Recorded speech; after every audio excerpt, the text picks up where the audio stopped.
சாய் பக்தர்களுக்கு என் அன்பு வணக்கங்கள். ஓம் சாய்ராம். என் அன்பு குழந்தையே, நீ இதை கேட்டு சந்தோஷப்படும் அளவு இந்த செய்தியை உனக்காக கொண்டு வந்துள்ளேன். இதை முழுவதுமாக கேட்டு பயன்படுத்திக்கொள். நீ படும் வேதனை உன் துணையிடம் எடுத்துச் சொல்லிவிட்டேன்.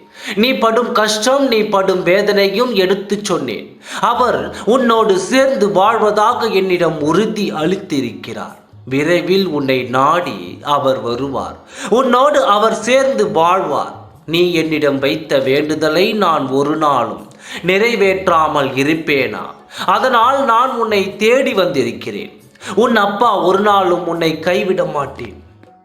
நம்பிக்கையோடு இரு, பொறுமையோடு இரு. உன்னுடைய வாழ்க்கை நிச்சயம் வெற்றி அடையும். நீ பட்ட கஷ்டம் முடிய போகிறது. உன் மனவேதனை குறையும். உன் வாழ்க்கை சுபிட்சமடைய போகிறது. அவர் வருவார் என்ற நம்பிக்கையோடு இரு. இதை சொல்லிவிட்டு போகலாம் என்று தான் நான் என்று வந்துள்ளேன். கஷ்டம் என்பது நிரந்தரம் அல்ல, பிரிவு என்பதும் நிரந்தரம் அல்ல. அதற்கான முடிவை நான் எடுத்திருக்கிறேன். முட்டுப்புள்ளி வைத்து விட்டேன். நீ கலங்கியது போதும், சந்தோஷமாக இரு. அப்படி என்னதான் நடந்துவிட போகிறது? உன் வாழ்க்கையில் நான் இருக்கிறேன். நீ என்னையே நினைத்து கொண்டிருக்கும் போது உன்னை நான் துன்பத்தில் விடுவேனா? எல்லா கஷ்டமும் விடுந்துவிடும் என்று நம்பிக்கையில் இரு. எதுவும் நிரந்தரமில்லை. அதுபோல உன் துன்பமும் உன் பிரிவும் நிரந்தரமில்லை. இது நிச்சயமாக மாறும்.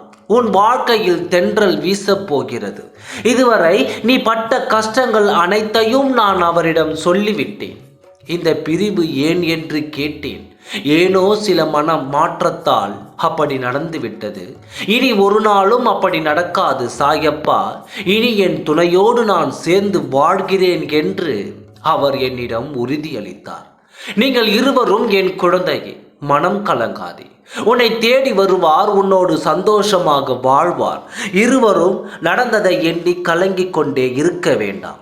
உங்கள் இருவருக்குமான நல்லது விரைவில் நடக்கும். என்னை நம்பிய என் குழந்தைகளை நான் கைவிட மாட்டேன். விரைவில் இரு வீட்டார் சம்மதத்துடன் உங்களுடைய திருமணத்தை நடத்தி காட்டுவேன். சந்தோஷமாக இரு. உன் சாயப்பா எல்லாம் பார்த்து கொள்கிறேன். உங்கள் திருமணம் மகிழ்ச்சியாக நடக்கப் போகிறது. ஓம் சாய்ராம். நன்றி, வணக்கம்.